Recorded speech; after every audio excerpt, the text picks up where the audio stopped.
Donald Trump's Gaza peace deal is a crushing blow to the British Empire.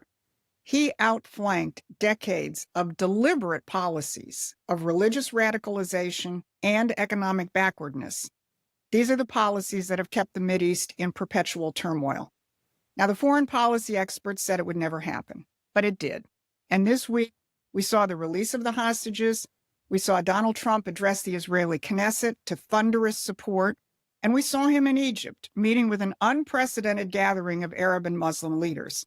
Pakistan's Prime Minister Sharif made clear who had brought this breakthrough about. Mr. President, I would like to salute you for your exemplary leadership, visionary leadership. And I think that you're the man this world needed most at this point in time. World would always remember you as a man who did everything, went out of the way to stop 7 and today 8 wars. And Donald Trump did this with no help from the UN, no help from Europe, no support from global financial institutions or from any quartet of negotiators. Yet somehow the British Education Secretary felt that the UK should take the credit. We have played a key role behind the scenes in shaping this. It's right that we do so because it's in all of our interest, including our own national interest, that we move to a lasting peace in the region. Well, when you say behind the scenes, like what? I mean, it seems to everybody else in the world that this has been done by Trump and the Israelis and Hamas. What part did we play? These are complex matters of diplomacy that we are involved in, but we do welcome and recognise the critical role that the American government played in moving us to this point. Well, U.S. Ambassador to Israel Mike Huckabee had the right response. He said, she's delusional. But aside from British delusions, not to mention their actual role in creating the crisis, the question that the mainstream media and the so-called experts can't answer is, how did Trump and a team of non-diplomats do what no one else has been able to do? So he negotiated with nations and their leaders directly. He recognized that they all have legitimate interests and that they're not simply colonial pawns on a chessboard. Now, you're not going to hear this from the press or those social media personalities who tell you that you have to take a side. Either you have to be pro-Israel or pro-Palestinian, or you have to hate the Jews, or you have to hate the Muslims. This is Susan Kokinda, and today I'm going to give you some insight into how Trump did this. For decades, I've studied how the elites have prevented peace, how they've carried out color revolutions and regime changes, and how they've kept patriots in the dark with lies and phony ideologies. So if you recognize that what we're bringing you is something unique and something you need to understand, please like and subscribe. It helps our reach on YouTube. So today, we're going to look at how Donald Trump brought about this historic agreement by burning the empire's rulebook. First, how he put the economic reconstruction of Gaza at the forefront, avoiding the previous traps set by the World Bank, the IMF, and the other globalist banks.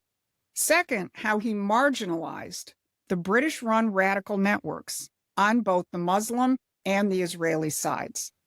So first, let's talk about the economic foundation of the Gaza deal.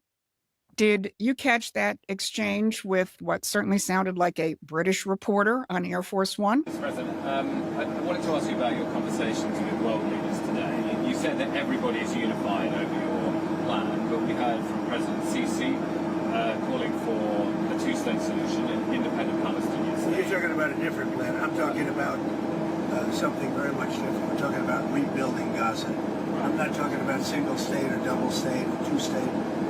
We're talking about the rebuilding of Gaza. Trump stressed that what comes first, before any talks of a final political solution, is rebuilding Gaza.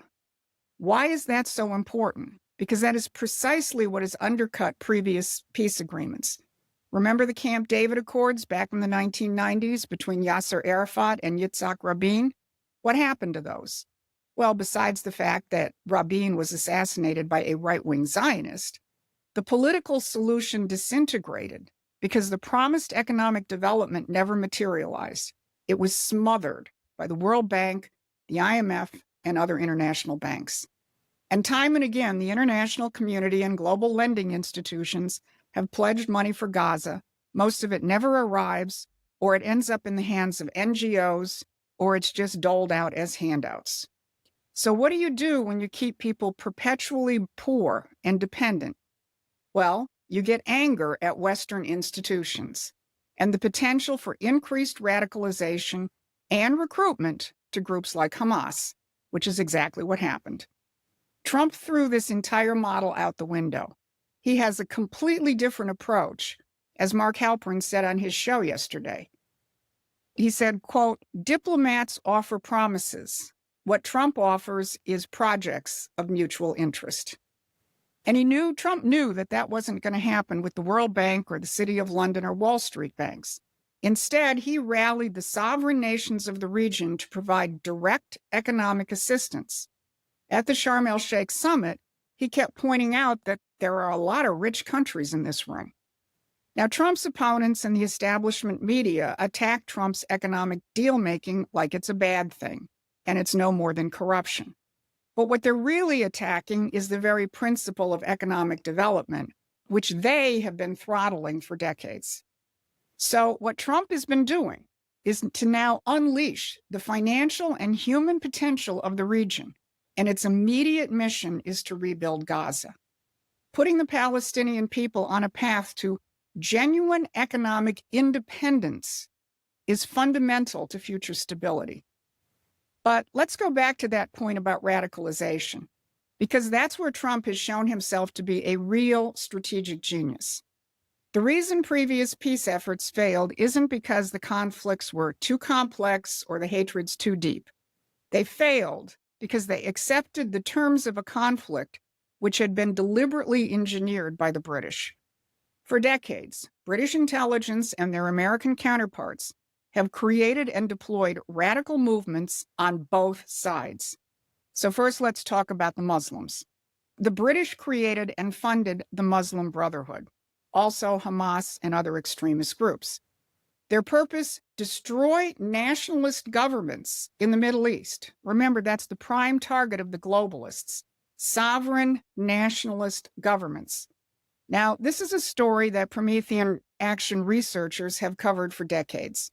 And if you want to really understand what President Trump has been up against and just how big a breakthrough this peace deal is, then you should go to the link and subscribe to our free newsletter. You're going to get that story and much, much more. Now, here's an example.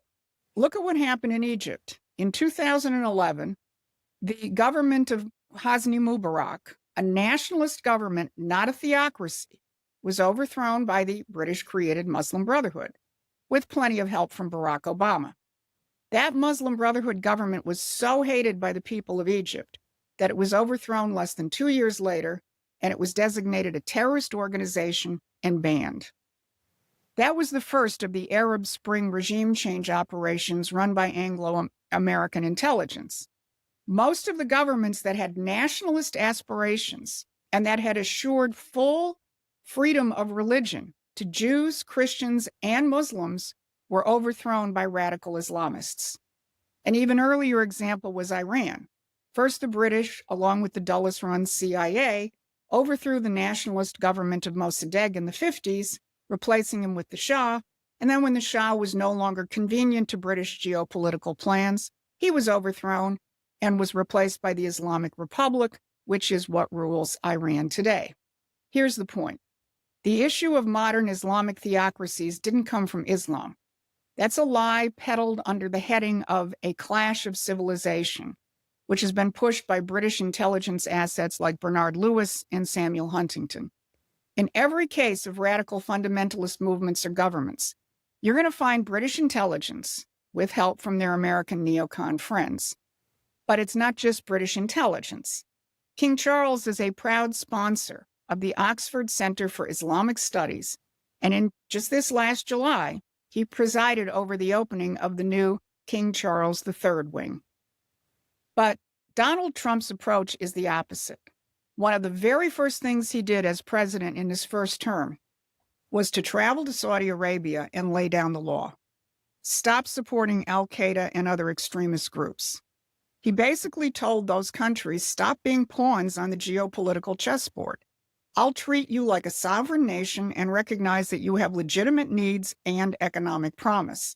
And it shows. When push came to shove, those nations stepped up to become part of this week's historic peace deal. Hamas would not have been brought to the table without major Muslim countries weighing in. Now let's look at Trump's approach to Israel. Contrary to the fevered narratives of Candace Owens and so many others, Donald Trump has his own agenda, and it is not Bibi Netanyahu's. Here's what a diplomat who worked for both Bill Clinton and George Bush said about Trump. Donald Trump on this one has demonstrated a degree of will, unlike any other president, Republican or Democrat. He has pressed an Israeli prime minister in a way that none of his predecessors have ever done, on an issue that prime minister considers vital to his political survival and the way he would define Israeli security requirements. Trump never was a Netanyahu puppet, but for those who are still caught up in that particular narrative, the now famous video of the Israeli crowd on Hostage Square booing Netanyahu and cheering Donald Trump might cause you to rethink that a little bit. But Trump also knew that Netanyahu had to contend with his right-wing coalition partners. As Barbara Boyd has documented extensively in her updates on this channel, revisionist Zionism is just as much an artificial creation of British intelligence as is Islamic fundamentalism. So what did Trump do? By making himself more popular than Netanyahu, Trump strengthened the hand of the peace faction in Israel. So when the right-wingers threatened to sink the deal, the leader of the peace faction, Yair Lapid, stepped up to tell Netanyahu that Lapid's party would be his safety net and support the government. What Trump has always recognized is this: when you neutralize the radical fringes, when you appeal to the legitimate interests of citizens of different countries, no matter their ethnicity or religion, and when you ground it all with genuine economic development, anything and everything is possible. That's how he's brokered 8 peace agreements. We know that the British and their globalist allies aren't done. All you had to do was look at British Prime Minister Keir Starmer's face as he was standing behind Donald Trump at Sharm el-Sheikh. He looked like he was sucking on a lemon. But Trump has their number. Many people have legitimately expressed concern about Tony Blair getting on the Board of Peace, for good reason. But on Air Force One this week, Trump made clear this is not a done deal.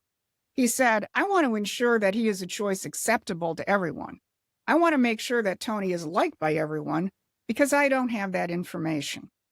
Trump is committed to making this work, and he's going to listen to the principal players on the ground.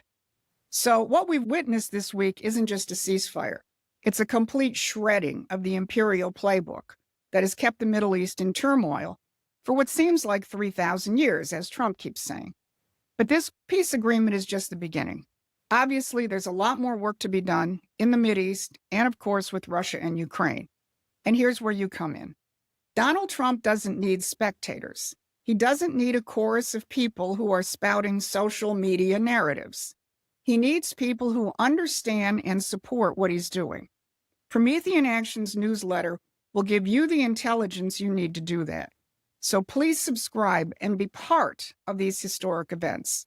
You can also help us expand our coverage and our activity by becoming a paying member or contributor.